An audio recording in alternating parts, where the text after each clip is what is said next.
लहरना ललकार होई, फिर से यूपी में एक बार बीजेपी के सरकार होई। ए भैया 22 में बीजेपी के सरकार आई, बीजेपी के सरकार आई हो, के सरकार आई, बीजेपी के सरकार आई, बीजेपी के सरकार आई हो, के सरकार आई हो, खिली फिर से कमल विरोधी हार जाई हो, कि खिली फिर से कमल विरोधी हार जाई हो।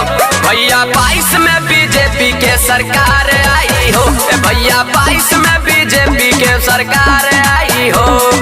रंग के रंग से कौनो भी पार पाई हो, न भगवान रंग के कौनो भी रंग पार पाई हो। भैया 22 में बीजेपी के सरकार आई हो, भैया 22 में बीजेपी के सरकार आई हो।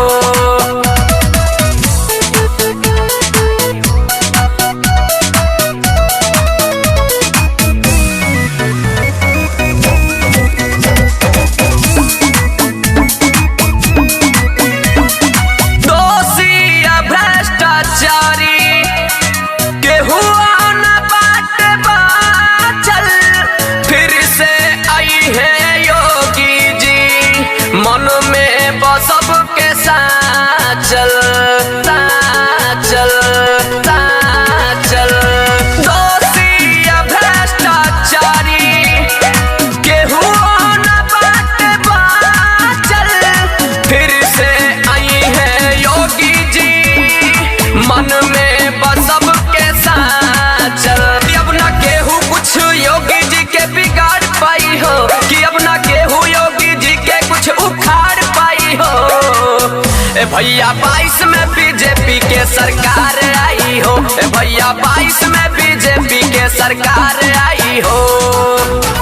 बीजेपी के सरकार आई हो, बीजेपी के सरकार आई हो, के सरकार आई हो, बीजेपी के सरकार आई, बीजेपी के सरकार आई हो, के सरकार आई हो, सरकार आई हो।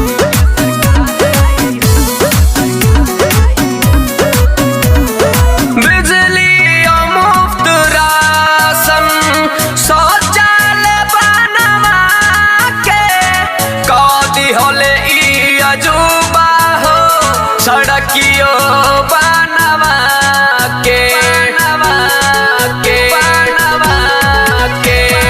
बिजली मुफ्त राशन शौचालय बनवा के कदी होले ई अजूबा हो, सड़कियों बनवा के। कि खिली फिर से कमल ता रोजगार आई हो, कि खिली फिर से कमल ता रोजगार आई हो।